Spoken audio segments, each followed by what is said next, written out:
യേശുവിൻ വാഗ്ദാനമേ പാവനാത്മനേ, ജീവൻ നൽകുന്ന ചൈതന്യമേ പരിശുദ്ധാത്മാവേ. യേശുവിൻ വാഗ്ദാനമേ പാവനാത്മനേ, ജീവൻ നൽകുന്ന ചൈതന്യമേ പരിശുദ്ധാത്മാവേ. ആത്മാവേ എന്നിൽ നിറയണമേ, ആത്മാവേ എന്നിൽ നിറയണമേ, അഭിഷേകത്തിൻ നിറവായി മാറ്റണമേ, അഭിഷേകത്തിൻ നിറവായി മാറ്റണമേ.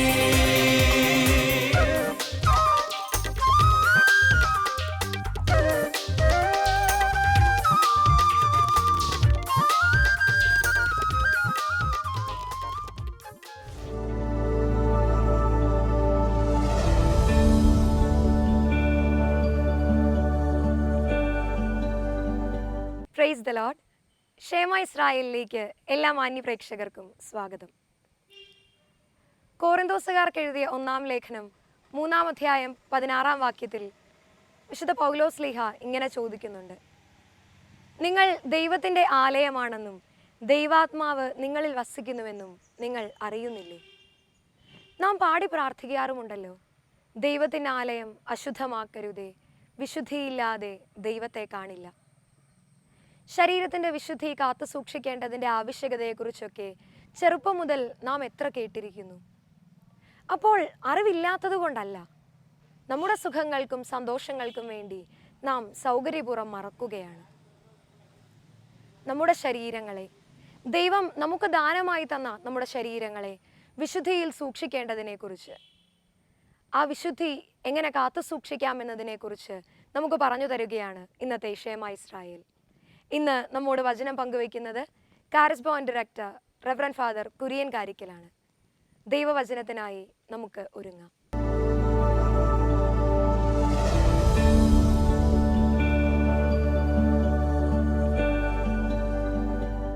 Praise the Lord.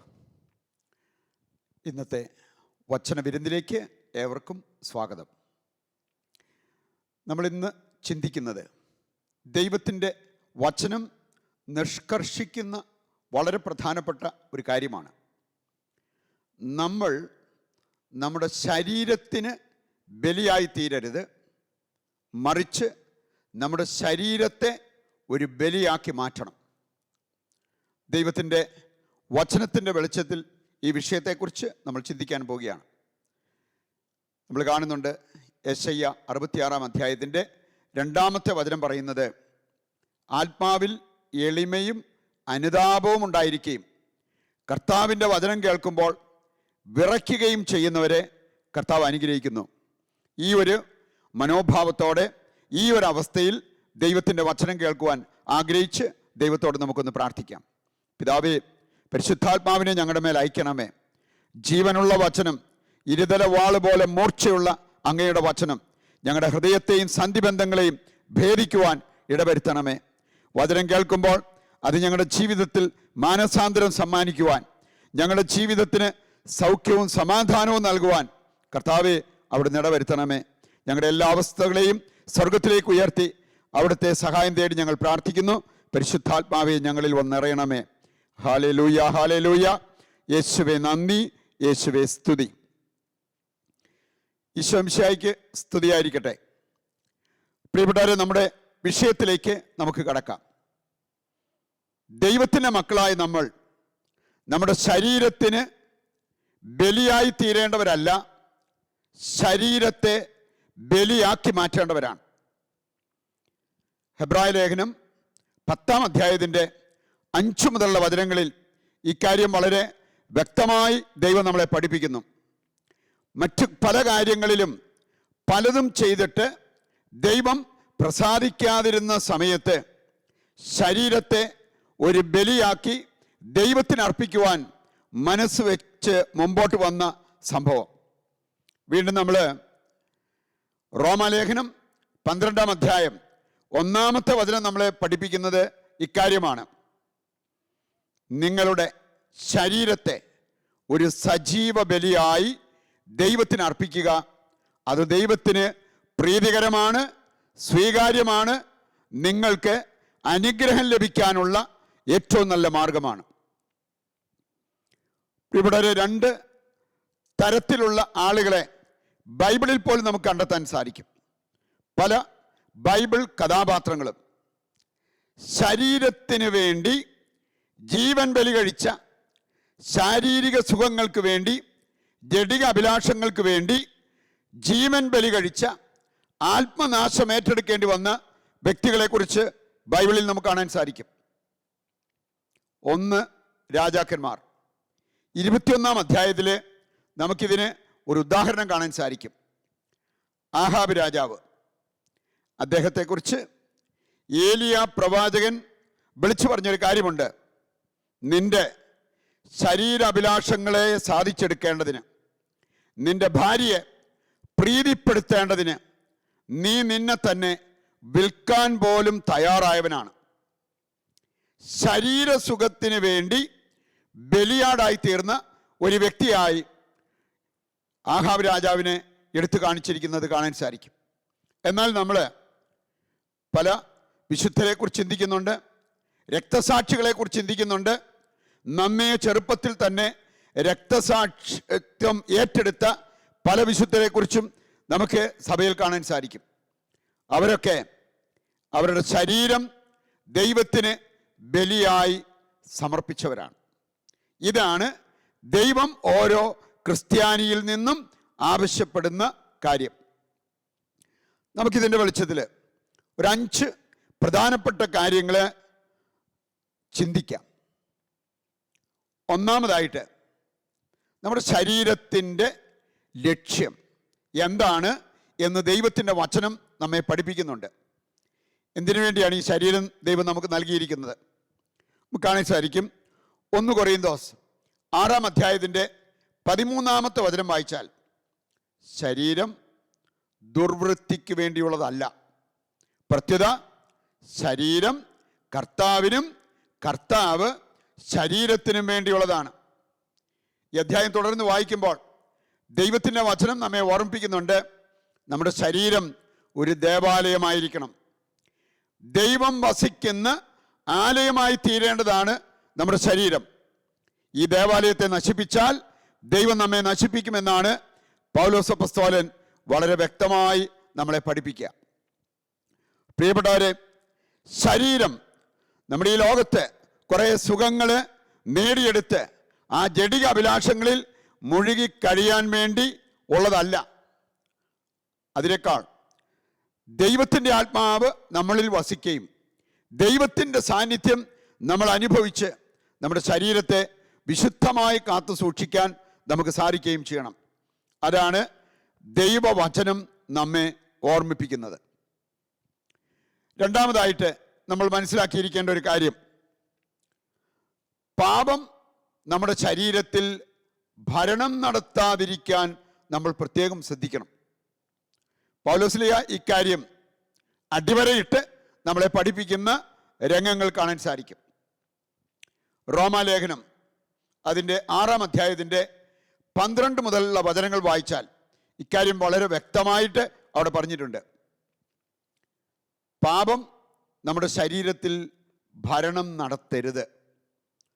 ദുർമോഹങ്ങളിലേക്ക്, ദുരാശകളിലേക്ക് നയിക്കപ്പെടുന്ന രീതിയിൽ നമ്മുടെ ശരീരത്തെക്കുറിച്ച് നമ്മൾ ചിന്തിക്കാതിരിക്കണം. റോമാലേഖനം 13-ാം അധ്യായം 13-14 വചനങ്ങൾ എടുക്കുമ്പോഴും ഇക്കാര്യം വളരെ വ്യക്തമായിട്ട് ദൈവം നമ്മളെ പഠിപ്പിക്കുന്നത് കാണാൻ സാധിക്കും.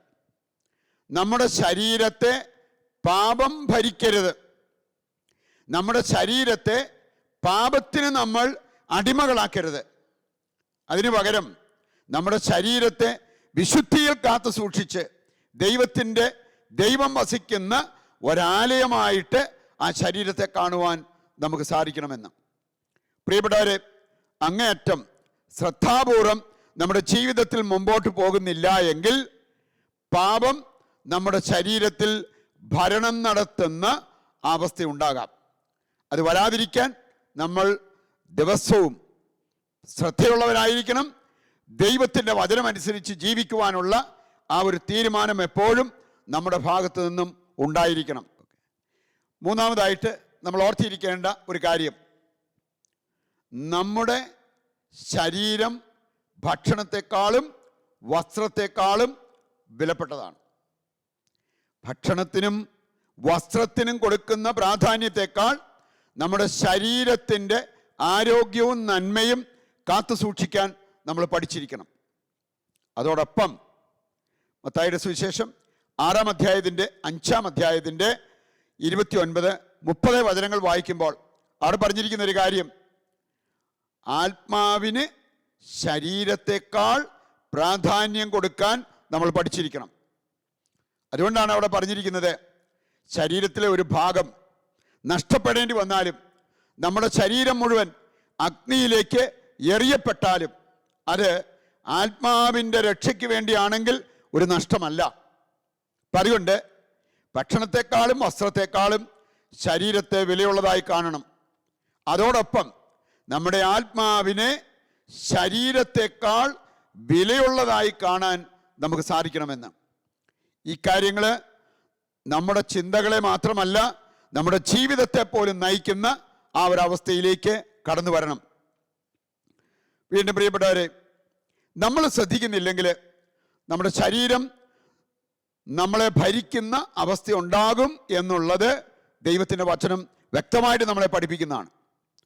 നമുക്ക് കാണാൻ സാധിക്കും, ചിലപ്പോൾ മൃഗങ്ങൾ പോലും ചെയ്യാത്ത രീതിയിലുള്ള പാപകരമായിട്ടുള്ള കാര്യങ്ങളിലേക്ക് മനുഷ്യൻ പോകുന്നത്.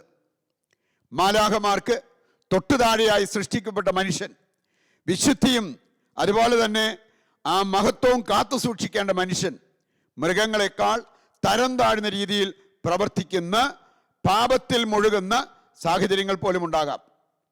2 പത്രോസ് 2-ാം അധ്യായം 10-ാമത്തെ വചനം, 12-ാമത്തെ വചനം, 14-ാമത്തെ വചനം, ഈ വചനങ്ങൾ ചേർത്ത് വായിച്ചാൽ ഈ കാര്യം വളരെ വ്യക്തമായി പത്രോസ്ലീഹ നമ്മളെ പഠിപ്പിക്കുന്നത് കാണാൻ സാധിക്കും. മ്ലേച്ഛകരമായ കാര്യങ്ങളിൽ മുഴുകി അധമവാസനയാൽ നയിക്കപ്പെടുന്ന അവസ്ഥയെക്കുറിച്ച് അവിടെ പറഞ്ഞിരിക്കുകയാണ്. സാധാരണഗതിയിൽ മൃഗങ്ങളാണ് ആ രീതിയിൽ ജീവിക്കേണ്ടത്. ഭക്ഷിക്കണമെന്ന് തോന്നുമ്പോൾ ഭക്ഷിക്കുക, കിടക്കണമെന്ന് തോന്നുമ്പോൾ കിടക്കുക, അങ്ങനെ സഹജവാസനയാൽ നയിക്കപ്പെടുന്ന അവസ്ഥ. മൃഗങ്ങൾ പോലും പോകില്ലാത്ത രീതിയിൽ പാപത്തിലേക്ക് മനുഷ്യൻ ഇന്ന് നയിക്കപ്പെടുന്നെങ്കിൽ, പ്രിയപ്പെട്ടവരെ, ഇന്ന് ഏത് രീതിയിലും ലൈംഗിക സുഖം കിട്ടണം എന്നുള്ള ആ ഒരു സഹജവാസനയാൽ നയിക്കപ്പെടുന്നവർ, അവർക്ക് മൃഗതുല്യമായ അന്ത്യമായിരിക്കുമെന്ന് ദൈവത്തിൻ്റെ വചനം നമ്മെ ഓർമ്മിപ്പിക്കുന്നത് കാണാൻ സാധിക്കും. ഒരു കാരണവശാലും ആ അവസ്ഥയിലേക്ക് പോകാതിരിക്കാൻ നമ്മൾ പ്രത്യേകം ശ്രദ്ധിക്കണം. 4-മതായിട്ട് നമ്മൾ ഇന്ന് ചിന്തിക്കുന്നത്, നമ്മുടെ ശരീരം പാപത്തിൽ വീഴാൻ ഇടവന്നെങ്കിൽ, നമ്മുടെ ശരീരത്തിലേക്ക് പാപം കടന്നു വരാൻ ഇടവന്നെങ്കിൽ നമ്മുടെ ശരീരത്തെ നമ്മൾ വിശുദ്ധീകരിക്കാൻ കടപ്പെട്ടവരാണ്. പ്രിയപ്പെട്ടവരെ, ദിവസേന വചനം വായിച്ചും വചനം ധ്യാനിച്ചും കൂടെ കൂടെ കുമ്പസാരം എന്ന കൂദാശ സ്വീകരിച്ചും അതുപോലെ തന്നെ വിശുദ്ധ കുർബാനയിലൂടെയും നമ്മുടെ ജീവിതത്തെ വിശുദ്ധീകരിച്ചെടുക്കാൻ കടപ്പെട്ടവരാണ് നമ്മൾ. ഹെബ്രായ ലേഖനം 10-ാം അധ്യായത്തിൻ്റെ 22-ാമത്തെ വചനം, നമ്മുടെ ഹൃദയം, നമ്മുടെ മനസ്സ്, നമ്മുടെ ശരീരം, ഇവ മൂന്നും വിശുദ്ധീകരിക്കപ്പെടണം എന്നുള്ള കാര്യം ദൈവത്തിൻ്റെ വചനം വ്യക്തമായി നമ്മളെ പഠിപ്പിക്കുകയാണ്. പാപം മൂലം മലിനമായ ഹൃദയത്തെ, പാപം മൂലം മലിനമായ മനസ്സിനെ, പാപം മൂലം അശുദ്ധമായ ശരീരത്തെ ശുദ്ധജലത്തിൽ നാം കഴുകി വിശുദ്ധീകരിക്കേണ്ടതുണ്ട്. അപ്പം അതുകൊണ്ട് നമുക്ക് തെറ്റുപറ്റിയിട്ടുണ്ടാവാം, ശരീരത്തെ അശുദ്ധിക്ക്, പാപത്തിന് വിട്ടുകൊടുത്തിട്ടുണ്ടാവാം. നമ്മുടെ ശരീരത്തെ നമ്മൾ വിശുദ്ധീകരിച്ചെടുക്കണം എന്നുള്ളത് ദൈവത്തിൻ്റെ വചനം നമ്മെ ഓർമ്മിപ്പിക്കുകയാണ്. അഞ്ചാമതായിട്ട് വളരെ പ്രധാനപ്പെട്ട ഒരു കാര്യം നമ്മൾ ചിന്തിക്കുകയാണ്. നമ്മുടെ ശരീരത്തിലെ ചില അവയവങ്ങളെ കർത്താവ് പ്രത്യേകമായിട്ട് തൊട്ടുണർത്തണം. അപ്പോഴാണ് ശരീരത്തെ ഒരു സജീവ ബലിയായി ദൈവത്തിന് അർപ്പിക്കാൻ നമുക്ക് പറ്റുക. പ്രിയപ്പെട്ടവരെ, നമ്മുടെ ശരീരത്തിലെ ഏറ്റവും പ്രധാനപ്പെട്ട ഒരു ഭാഗം കർത്താവ് തന്നെ നമുക്ക് തുറന്നു തരേണ്ട, കർത്താവ് തന്നെ തൊട്ടുണർത്തേണ്ട ഒരവയവമാണ് നമ്മുടെ ഹൃദയം. നിയമാവർത്തന പുസ്തകം 6-ാം അധ്യായത്തിൻ്റെ 6-ാമത്തെ വചനം.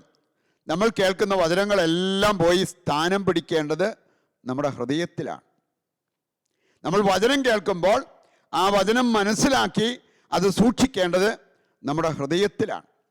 അതിന് ആവശ്യമായൊരു കാര്യം, നമ്മുടെ ഹൃദയം കർത്താവ് വചനത്തിനായി തുറന്നു തരണം. അപ്പോസ്തല പ്രവർത്തനങ്ങൾ 16-ാം അധ്യായം 14-ാമത്തെ വചനം നമ്മെ ഓർമ്മിപ്പിക്കുന്ന ഒരു കാര്യമുണ്ട്. കർത്താവ് ഹൃദയം തുറന്നു തന്നാലേ ദൈവത്തിൻ്റെ വചനം ഹൃദയം കൊണ്ട് സ്വീകരിച്ച് ആ ഹൃദയത്തിൽ ആ വചനം സൂക്ഷിക്കാൻ നമുക്ക് സാധിക്കുകയുള്ളൂ. നമ്മൾ പ്രാർത്ഥിക്കണം, കർത്താവേ, എൻ്റെ ഹൃദയം അങ്ങയുടെ വചനത്തിനായി അവിടുന്ന് തുറന്നു തരണമേ. രണ്ടാമത്തെ അവയവം നമ്മുടെ മനസ്സാണ്. ലൂക്കായുടെ സുവിശേഷം 24-ാം അധ്യായത്തിൻ്റെ 45 മുതലുള്ള വചനങ്ങൾ വായിച്ചാൽ ഇക്കാര്യം നമുക്ക് കാണാൻ സാധിക്കും. കർത്താവ് മനസ്സ് തുറന്നപ്പോൾ അവർക്ക് ദൈവത്തിൻ്റെ വചനവും സുവിശേഷത്തിൻ്റെ പ്രകാശവും സ്വീകരിക്കാൻ സാധിച്ചു. വചനം കേൾക്കുമ്പോൾ ഒന്നും മനസ്സിലാകുന്നില്ലെങ്കിൽ ദൈവത്തോട് പ്രാർത്ഥിക്കണം, ദൈവമേ, എൻ്റെ മനസ്സ് നീ തന്നെ തുറന്നു തരണമേ, അതിലൂടെ അങ്ങയുടെ വചനം മനസ്സിലാക്കുവാൻ എനിക്ക് കൃപ നൽകണമേ എന്ന്. മൂന്നാമതായിട്ട് നമ്മുടെ കണ്ണ് കർത്താവ് തുറന്നു തരണം. സംഖ്യയുടെ പുസ്തകം 22-ാം അധ്യായം 31-ാമത്തെ വചനം സൂചിപ്പിക്കുന്നത് ആ കാര്യമാണ്. കർത്താവ് കണ്ണ് തുറന്നു കൊടുത്തപ്പോൾ ബാലാമിന് അവൻ്റെ മുമ്പിൽ നിന്ന് ദൈവത്തിൻ്റെ ദൂതനെ കാണാൻ സാധിച്ചു. ആ നിമിഷം അവൻ കമിഴ്ന്നു വീണ് ദൈവത്തെ ആരാധിക്കുന്ന രംഗം അവിടെ കൊടുത്തിട്ടുണ്ട്. ഇനി 2 അവയവങ്ങൾ ചേർത്ത് പറഞ്ഞിരിക്കുന്ന ഒരു വചനഭാഗമാണ് മർക്കോസിൻ്റെ സുവിശേഷം 7-ാം അധ്യായത്തിൻ്റെ 34-ാമത്തെ വചനം. എഫാത്ത എന്നൊരു വാക്ക് കർത്താവ് കൽപ്പിച്ചപ്പോൾ ഒരു മനുഷ്യൻ്റെ കാതും തുറക്കപ്പെട്ടു, നാവിൻ്റെ ബന്ധനം മാറി, നാവിൻ്റെ കെട്ടഴിഞ്ഞ് അവന് ദൈവത്തെ മഹത്വപ്പെടുത്താൻ സാധിച്ചു. ഈ 5 അവയവങ്ങളെയും കർത്താവ് തൊട്ടുണർത്തുമ്പോൾ ദൈവത്തെ സ്നേഹിക്കാൻ എളുപ്പമാകും. നമ്മുടെ ശരീരത്തെ ഒരു സജീവ ബലിയായി ദൈവത്തിന് അർപ്പിക്കാൻ അത് നമ്മെ സഹായിക്കും. പ്രിയപ്പെട്ടവരെ, ശരീരത്തിൻ്റെ ഇഷ്ടങ്ങൾക്ക് ബലിയാടായി തീരേണ്ടവരല്ല ക്രിസ്ത്യാനികൾ. ശരീരത്തെ ഒരു സജീവ ബലിയായി ദൈവത്തിന് അർപ്പിച്ച് ദൈവത്തെ സ്നേഹിച്ച് രക്ഷ പ്രാപിക്കേണ്ടവരും സ്വർഗത്തിൽ നിത്യം വസിക്കേണ്ടവരുമാണ് ദൈവമക്കൾ. ആ ഒരു ബോധ്യത്തിലേക്ക് നമ്മളെ നയിക്കണമേ എന്ന് യാചിച്ചുകൊണ്ട് ദിവ്യകാരുണ്യനാഥൻ്റെ മുമ്പിലേക്ക് നമ്മുടെ പ്രാർത്ഥനകളെ നമുക്കിപ്പോൾ കൊണ്ടുവരാം.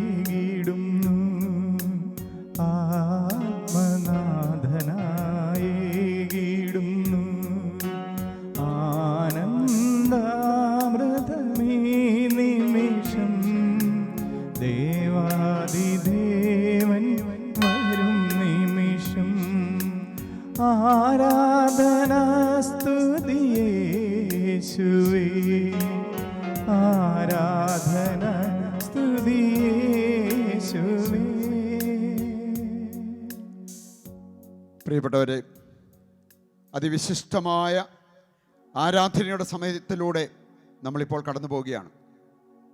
ദൈവത്തിൻ്റെ വചനം ധ്യാനിച്ച് ഒരുങ്ങി നമ്മളിപ്പോൾ ദൈവസന്നിധിയിൽ ആരാധിച്ച് പ്രാർത്ഥിക്കുന്നു. ദൈവത്തിൻ്റെ സമൃദ്ധമായ അനുഗ്രഹം നമ്മുടെ ജീവിതത്തിൽ കടന്നു വരുവാൻ നമുക്ക് ആഗ്രഹിച്ച് പ്രാർത്ഥിക്കാം. ദൈവത്തെ, ജീവിക്കുന്ന ദൈവത്തെ, നമ്മെ അനുഗ്രഹിക്കുവാൻ ശക്തനായ ദൈവത്തെ ദിവ്യകാരുണ്യത്തിൽ കണ്ടുകൊണ്ട് അവിടുത്തെ നമുക്ക് ആരാധിക്കാം. പരിശുദ്ധ പരമ ദിവ്യകാരുണ്യത്തിന് എന്നേരവും ആരാധനയും സ്തുതിയും പുകഴ്ചയും ഉണ്ടായിരിക്കട്ടെ. റോമാലേഖനം 12-ാം അധ്യായത്തിൽ നിന്ന് നമ്മൾ ധ്യാനിക്കുകയുണ്ടായി. കർത്താവിന് ഏറ്റവും പ്രസാദകരമായ കാര്യം നമ്മുടെ ശരീരത്തെ ഒരു സജീവ ബലിയായി ദൈവത്തിന് അർപ്പിക്കുന്നതാണ്. നമുക്ക് വേണമെങ്കിൽ നമ്മുടെ ശരീരത്തിന് ഒരു ബലിയാടായി തീരാൻ പറ്റും. പാപത്തിൽ മുഴുകി, പാപസുഖത്തിൽ മുഴുകി, കർത്താവിൻ്റെ കൽപ്പനകൾ ലംഘിച്ച് നമ്മൾ ജീവിക്കുമ്പോൾ അതാണ് സംഭവിക്കുന്നത്. ശരീരത്തിൻ്റെ ഇഷ്ടത്തിന് നമ്മൾ നമ്മളെ തന്നെ ബലി കഴിക്കുന്നു. പകരം ത്യാഗമെടുത്ത് പ്രാർത്ഥിച്ച് കർത്താവിൻ്റെ കൽപ്പനകൾ അനുസരിച്ച് നമ്മൾ ജീവിക്കുമ്പോൾ നമ്മുടെ ശരീരത്തെ പോലും ഒരു ബലിയായി ദൈവത്തിന് നമ്മൾ സമർപ്പിക്കുന്നു. അതിനുവേണ്ടി വിളിക്കപ്പെട്ടവരാണ് നമ്മൾ ഓരോരുത്തരും. അതിന് നമുക്ക് വേണ്ടത് വലിയൊരു അഭിഷേകമാണ്, സ്വർഗീയമായിട്ടുള്ള ശക്തിയാണ്. ആ അനുഗ്രഹത്തിന് വേണ്ടി ആഗ്രഹിച്ചുകൊണ്ട് ഒരു നിമിഷം നമുക്ക് ദിവ്യകാരുണ്യനാഥനെ ഒന്ന് സ്തുതിച്ച് ആരാധിക്കാം. യേശുവേ നന്ദി, ഹല്ലേലൂയ, ഹല്ലേലൂയ. കർത്താവേ, ഞങ്ങൾ ഒന്നുചേർന്ന് അങ്ങേ സ്തുതിക്കുന്നു. പരിശുദ്ധാത്മാവേ, ഞങ്ങളിൽ വന്ന് നിറയണമേ. ഹല്ലേലൂയ, ഹല്ലേലൂയ, ഹല്ലേലൂയ, ഹല്ലേലൂയ. കർത്താവേ, ഞങ്ങളുടെ ആശകളിലും പ്രതീക്ഷകളിലുമെല്ലാം അങ്ങിപ്പോൾ വന്ന് നിറയണമേ. ഹല്ലേലൂയ, ഹല്ലേലൂയ. യേശുവേ നന്ദി, യേശുവേ സ്തുതി. പ്രിയപ്പെട്ടവരെ, ദിവ്യകാരുണ്യത്തിന് മുമ്പിൽ നമ്മളെടുക്കുന്ന തീരുമാനങ്ങൾക്ക് വലിയ വിലയുണ്ട്, വലിയ അർത്ഥമുണ്ട്. ഒരുപക്ഷെ നമ്മുടെ കഴിഞ്ഞുപോയ ജീവിതത്തിൽ നമ്മുടെ ശരീരത്തിൻ്റെ ഇംഗിതമനുസരിച്ച് ജീവിച്ചവരായിരിക്കാം. പക്ഷേ ദൈവസന്നിധിയിൽ നമ്മളൊരു തീരുമാനമെടുക്കുകയാണ്, മുമ്പോട്ട് ആത്മാവ് നൽകുന്ന പ്രചോദനപ്രകാരം ജീവിക്കുവാൻ. അതിന് ദൈവം വലിയ വില കൽപ്പിക്കും.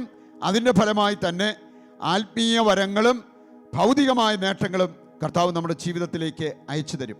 അതിന് തടസ്സമായി നിൽക്കുന്നത് പലപ്പോഴും പാപത്തിൽ കെട്ടിയിട്ട പോലെ നമ്മുടെ ജീവിതം നമ്മൾ നയിക്കുന്നതാണ്. അവിടെ നിന്നെല്ലാം ഒരു വിടുതൽ കിട്ടുവാൻ, വിമോചനം ലഭിക്കുവാൻ ആഗ്രഹിച്ചുകൊണ്ട് കർത്താവിനോടൊന്ന് പ്രാർത്ഥിക്കുക.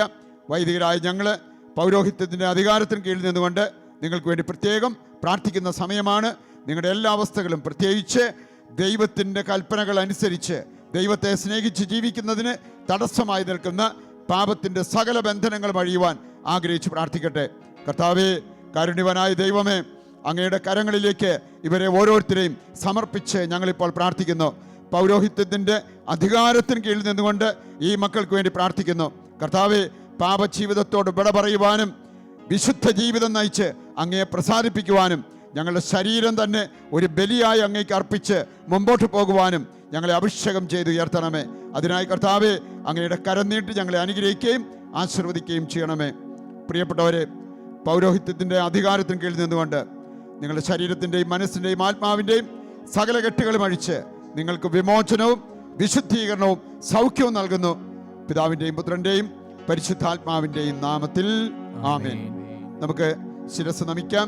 ദിവ്യകാരുണ്യനാഥൻ്റെ ആശീർവാദം ഇപ്പോൾ സ്വീകരിക്കാം. പരിശുദ്ധ പരമ ദിവ്യകാരുണ്യത്തിന്